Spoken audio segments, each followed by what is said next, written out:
কবর খুব একাকিত্বের জীবন। আসলে মৌতের যে যন্ত্রণার কথা আমরা বলি না, এটা সবচেয়ে বড় বিষয়টা কি জানেন? এর শারীরিক কষ্ট তো আছেই, এই যে দুনিয়ার সবার থেকে বিচ্ছেদ, এটাই হচ্ছে যন্ত্রণা।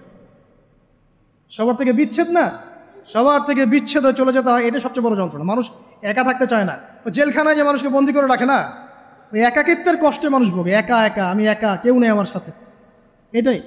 এর উপর যদি আবার টর্চার করা হয়, রিমান্ড দেওয়া হয়, তাহলে কি অবস্থাটা হবে বোঝেন।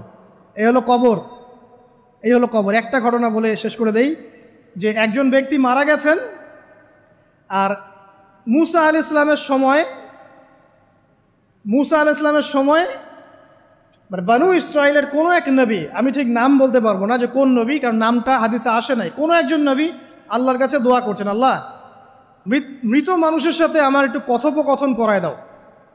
আমি জাস্ট একটু কথাবার্তা বলতে চাই যে মৃত মানুষটা কেমন আছে বা তাদের অবস্থাটা কি, আমি জানতে চাই। তো আল্লাহ পাক সেই ব্যবস্থা করে দিলেন। তিনি একটা কবরের কাছে গিয়ে দাঁড়ালেন, একজন মৃত মানুষ উঠে আসলেন। এটা সায়েন্স বিশ্বাস নাও করতে পারে, আমাদের কোনো মাথা ব্যথা নাই, ঠিক আছে?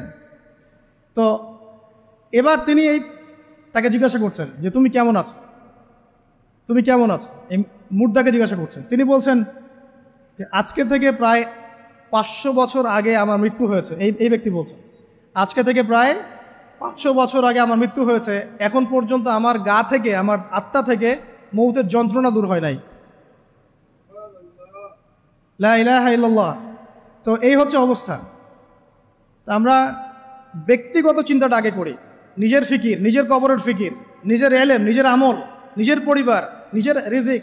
যাদের জন্য হারামে যাচ্ছেন, কেউ সাথে যাবেন, কেউ সাথে যাবে না, না আপনার গার্লফ্রেন্ড, না আপনার বউ বাচ্চা, কিচ্ছু না।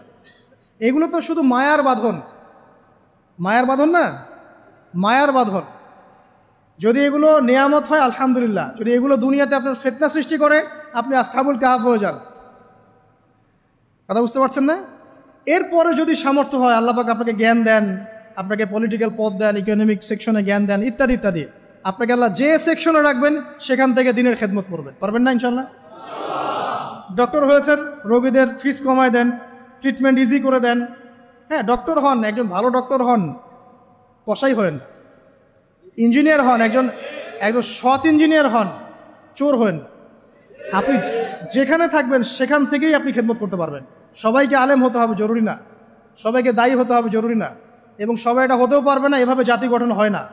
আগে বলছি, বিভিন্ন সেকশনে মানুষ আমাদের লাগবে, এবং প্রত্যেকটা সেকশনেই তাওহীদপন্থী ইমানদার মানুষ লাগবে।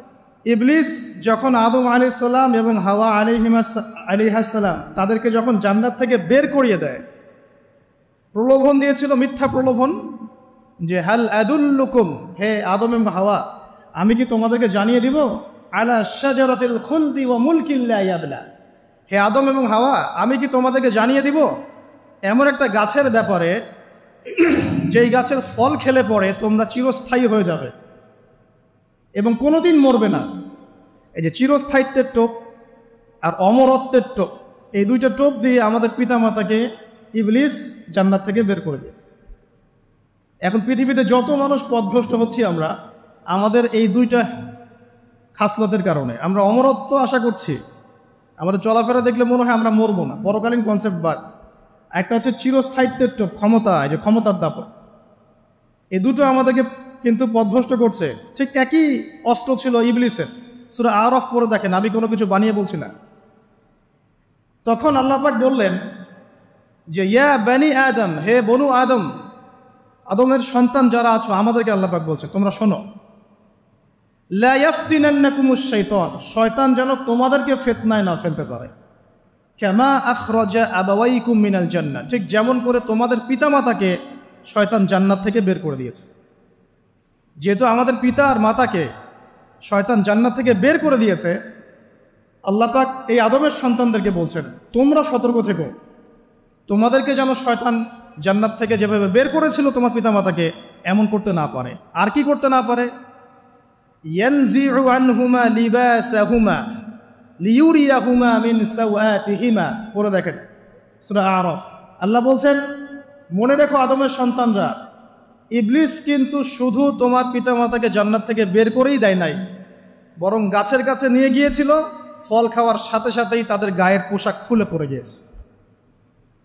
তাহলে আমাদের পিতামাতাকে জান্নাতে নগ্ন করে দিয়েছিল কে? সেই কথা আল্লাহ পাক বলছেন আদম সন্তানদেরকে, তোমরা সতর্ক থেকো, তোমাদেরকে যেন ইবলিস নগ্ন করতে না পারে, ঠিক যেমন করে তোমাদের পিতামাতাকে করেছে। তাহলে এখন যে পুরো বিশ্ব জুড়ে নগ্নতার যে সংস্কৃতি চলছে তাহলে এরা কার এজেন্ডা বাস্তবায়ন করছে বুঝতে পারছেন? কোরআন পড়েন, পৃথিবীতে যত সভ্যতা চলে গেছে, ব্যাবিলনের সভ্যতা, চাইনিজদের সভ্যতা, তারপরে যে আমাদের মাও সেতুং, ইতালির মুসোলিনি, এদিকে জ্যাপল সার্তে, এদিকে আপনার ফিডেল ক্যাস্ট্রোর কথা বলেন, ওই পশ্চিমা সভ্যতা বাদ দিয়ে যত বড় বড় সভ্যতা রিনাউন্ড, সবার পোশাক ছিল শালীন। আমি চ্যালেঞ্জ করলাম, খুঁজে দেখেন, চাইনিজদের পোশাক দেখেন, আগেকার পোশাক, 1000 বছর আগের পোশাক, শালীন পোশাক। তারা কিন্তু মুসলিম ছিলেন না। আপনি এই ব্যাবিলনের সভ্যতা দেখেন, ব্যাবিলনের সভ্যতা অনেক প্রাচীন না? এই সভ্যতার পোশাক দেখবেন এটা অশালীন পোশাক ছিল না। এমনকি আইয়ামে জাহিলিয়াত যেটা আমরা বলি, নবী সাল্লাল্লাহু আলাইহি ওয়াসাল্লাম যখন জন্ম নেননি তার আগের সময় কোনো, ওই সময়ে যে মানুষ জেনা করত, মেয়েকে যে কন্যা সন্তানকে জীবিত দাফন করত, তারপরেও ওদের পোশাক শালীন ছিল। হঠাৎ করে বিশ্বে একটা সভ্যতা আসলো পশ্চিম থেকে, তারা বললো যে পোশাক শর্ট হতে হতে হতে হতে এক পর্যায়ে বিকিনি পরে ঘোরা শুরু করে, এবং এখন ওরা সারা বিশ্বে ওটা ছড়িয়ে দিচ্ছে, আমরা সবাই ওটাকে গ্রহণ করছি। আমরা বলছি 1000 বছরের সমস্যা। এখন দেখেন আল্লাহ পাক কি বলছেন, ওয়াইদা ফাআলু ফাহিশাতান, ওই সূরার মধ্যে আছে, যখন তারা কোনো ফাহেসা কাজ করে তারা বলে, ক্বালু, তারা বলে, ওয়াজাদনা আলাইহি আবানা, আমরা এগুলো আমাদের বাপ দাদাদেরকে দেখেছি করতে। যখন তারা কোনো ফাহেসা কাজ করে তারা বলে, অশ্লীল কাজ করলে বলে, আমরা এগুলো দেখেছি বাপ দাদা পিতৃপুরুষ থেকে করে আসছে। আল্লাহু আমারানা বিহা, আল্লাহ আমাদেরকে আদেশ করেছেন। আল্লাহ বলছেন, কুল ইন্নাল্লাহা লা ইয়া'মুরু বিল ফাহশা, আল্লাহ পাক কখনো অশ্লীল কাজের আদেশ করতে পারেন না। আতাকুলুনা আলাল্লাহি মা লা তা'লামুন, তোমরা কি আল্লাহ সম্পর্কে এমন কথা বলছো যে কথা তোমরা জানো না? আল্লাহ কিসের আদেশ করেন? আল্লাহ বলছেন, কুল আমারা রাব্বি বিল কিসত, হে নবী বলে দিন আল্লাহ পাক আদেশ করেন ন্যায় বিচারের আদেশ করেন। ওয়া আকিমু ওয়ুজুহাকুম ইনদা কুল্লি মসজিদ, এবং প্রত্যেক নামাজের ওয়াক্তে নিজের চেহারাটাকে একনিষ্ঠভাবে আল্লাহর দিকে ফেরাবে, এই আদেশ আল্লাহ পাক করেন। ওয়া আকিমু ওয়ুজুহাকুম ইনদা কুল্লি মসজিদ ওয়াদউহু মুখলিসিনা লাহুদ্দিন, এবং একনিষ্ঠভাবে তোমরা আল্লাহকে ডাকবে, দোয়া করবে, এই আদেশ আল্লাহ পাক করেন। তো আল্লাহ পাক কি অশ্লীল কাজের আদেশ করতে পারেন? ইতিহাস পড়ে দেখেন, আমি নিজে হিস্ট্রির ছাত্র, আপনি পড়ে দেখবেন, পুরো ঐতিহাসিক পটভূমি পড়ে দেখবেন, মানুষ এই ঊনবিংশ শতাব্দী আসার আগে এত অশ্লীল ছিল না। এখনকার বিশ্বে যত সমস্যা চলছে, কয়েকটা বলি, রিবা বা সুদ, জেনা বা উন্মুক্ত যৌনাচার, তারপরে বেপরদামি অশ্লীলতা, 4 নাম্বার আপনার মাদক, ঠিক আছে, 5 যে বড় মহামারী পর্নোগ্রাফি, যত বড় বড় মেজর সমস্যাগুলো চলছে যেগুলো ইয়াং জেনারেশনকে ধ্বংস করে দিচ্ছে, এগুলোর ম্যাক্সিমাম এসেছে কিন্তু পশ্চিম থেকে। খেয়াল করে দেখবেন, এগুলো কিন্তু বাংলাদেশ থেকে আসে নাই, আসছে ভারত থেকে আসছে, পাকিস্তান থেকে আসছে, সাবকন্টিনেন্ট থেকে আসে নাই, এগুলো দেখবেন একটা নির্দিষ্ট জায়গা থেকে আসছে। তো এই কারণেই আমাদের সতর্ক দৃষ্টি রাখতে হবে যে বস্তুবাদী উন্নয়ন সব কিছু নয়। হ্যাঁ, আমরা জিডিপি বাড়ালাম, ইন্ডাস্ট্রিজ গড়লাম, মঙ্গলে চলে গেলাম, চাঁদে গেলাম, ওকে ফাইন, এগুলোর কেউ বিরোধিতা করবে না, এটা ভালো, ন্যাশনকে এগিয়ে নিতে হবেই, এটাই এডুকেট তারা এবং এডুকেটেই করতে হবে, কিন্তু নৈতিকতার বিসর্জন দিয়ে নয়। নৈতিকতার বিসর্জন দিয়ে ধর্ম থেকে দূরে চলে এসে নাস্তিকতায় বিশ্বাসী হয়ে আল্লাহকে বাদ দিয়ে, রাসূলকে বাদ দিয়ে এই বস্তুবাদী উন্নয়ন আমাদের পরকালকে বাঁচাতে পারবে না। তো পরকালকে বাঁচিয়ে রেখে আমার দুনিয়াবী উন্নয়ন করতে হবে, এবং দুনিয়ার উন্নয়নটা অবশ্যই জরুরি। সারা বিশ্ব যখন এগিয়ে যাচ্ছে, আমরা কেন পিছিয়ে থাকবো?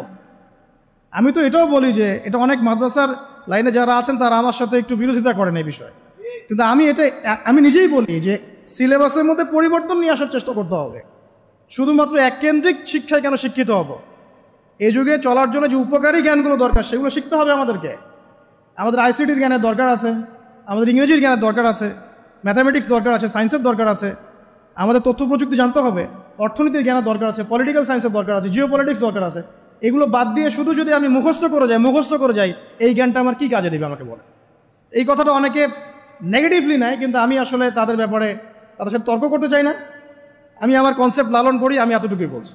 এবং যারা শিক্ষিত মহল আছেন, বুদ্ধিজীবী মহল আছেন, যারা দেশ সম্পর্কে ভাবেন, যাদের নিয়ে ভাবেন, উম্মাহ নিয়ে ভাবেন, তারা কিন্তু আমার সাথে একমত হবে ইনশাআল্লাহ যে আমরা কিন্তু এই জায়গাটাতে পিছায় পড়তেছি।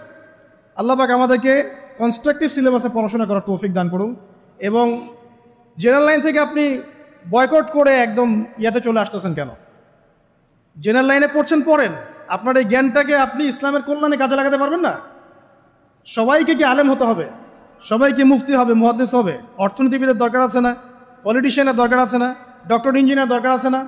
সব সেক্টরের মানুষের দরকার আছে। আপনাদেরকে আপনাদের জায়গায় থাকতে হবে, ওখানে থেকে আপনারা ইসলামের খেদমত করবেন, পারবেন না? একজন ডক্টর, তিনি কি ইসলামের খেদমত করতে পারবেন না ভাই? একজন সৎ নেতা, তিনি কি ইসলামের খেদমত করতে পারবেন না? একজন অর্থনীতিবিদ, তিনি যদি আল্লাহ পাকের হালাল হারাম মেনে অর্থনীতির কোনো বিধান চালু করেন, তিনি কি ইসলামের খেদমত করতে পারবেন না? তো সবাইকে কি বক্তা হইতে হবে? সবাইকে আলেম হতে হবে?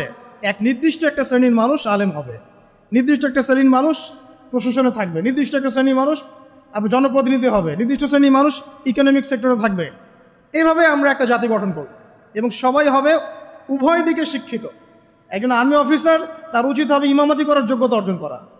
একজন ডক্টর, তার উচিত হবে ইমামতি করার যোগ্যতা অর্জন করা। আবার একজন যিনি আলেম, তারও উচিত হবে এমন পড়াশোনা করা যে পড়াশোনা দিয়ে তিনি কোরআন সুন্নাহকে হাতে রেখে ওয়ার্ল্ড অ্যাফেয়ার্সকে ডিল করতে পারেন। তো এই বিষয়গুলো আমাদের একটা গ্যাপ চলে আসছে দীর্ঘদিন থেকে। আল্লাহ পাক আমাদেরকে বোঝার তৌফিক দান করুন। আর অ্যাটলিস্ট আমরা যদি নাই পারি, আমাদের দ্বারা যদি কিছু নাই হয়, অ্যাটলিস্ট আমাদের সন্তান সন্ততি যারা আসবে ভবিষ্যতে, আল্লাহ পাক তাদেরকে যেন ইসলামের জন্য কবুল করে নেয়, আমিন। আর ইসলামের জন্য কবুল করলে কারো কোনো ক্ষতি নাই। ইসলামের আন্ডারে প্রত্যেক অমুসলিমের সর্বোচ্চ অধিকার রক্ষা করা হয়, অন্য কোনো জায়গায় করা হয় না। এবং প্রত্যেকটা ধর্মগ্রন্থের মূল কথাগুলো দেখবেন একই রকম। এক আল্লাহর কথা বলছেন, একজন শেষ নবীর কথা বলছেন, সত্য কথা বলার কথা বলছেন, ন্যায়ের পথে চলার কথা বলছেন। প্রত্যেকটা ধর্মগ্রন্থ পড়ে দেখেন, এই যে ওল্ড টেস্টামেন্ট বলেন, নিউ টেস্টামেন্ট বলেন, বেদ বলেন, আপনি বাইবেল বলেন, পড়েন, একটু পড়েন, তুলনামূলক ধর্মতত্ত্বের বইগুলো পড়েন, দেখবেন অনেক মিল আছে। তো সবাই যদি যার যার ধর্ম পালন করেন, কোনো সমস্যা আছে? সবাই যদি যার যার ধর্মের নৈতিক বিষয়গুলো মেনে চলে, কোনো সমস্যা আছে? এই সহজ সরল কথাগুলো আমরা জনগণকে বোঝাতে ব্যর্থ হচ্ছি। এই সুযোগ নিয়ে এক শ্রেণীর মানুষ এক দলকে আরেক দলের বিরুদ্ধে লাগিয়ে দিচ্ছে, স্বার্থ খুঁজে, নিজের স্বার্থে, দুনিয়ার স্বার্থে, এবং ওই যে বললাম একটা সভ্যতার কথা, ওদের স্বার্থে শান্তিপূর্ণ একটা জনসমষ্টির মাঝে ফাসাদ লাগিয়ে দিচ্ছে উদ্দেশ্যপ্রণীতভাবে কিছু মানুষ। এদেরকে চিনতে শিখুন, এদেরকে বয়কট করতে শিখুন। আল্লাহ পাক বোঝার তৌফিক দান করুন। যাক, আমি আর ওদিকে যাচ্ছি না। দেখুন, নবী মুসা আলাইহিস সালামের সময় হিস্ট্রি এভাবে রিপিট হয়েছে।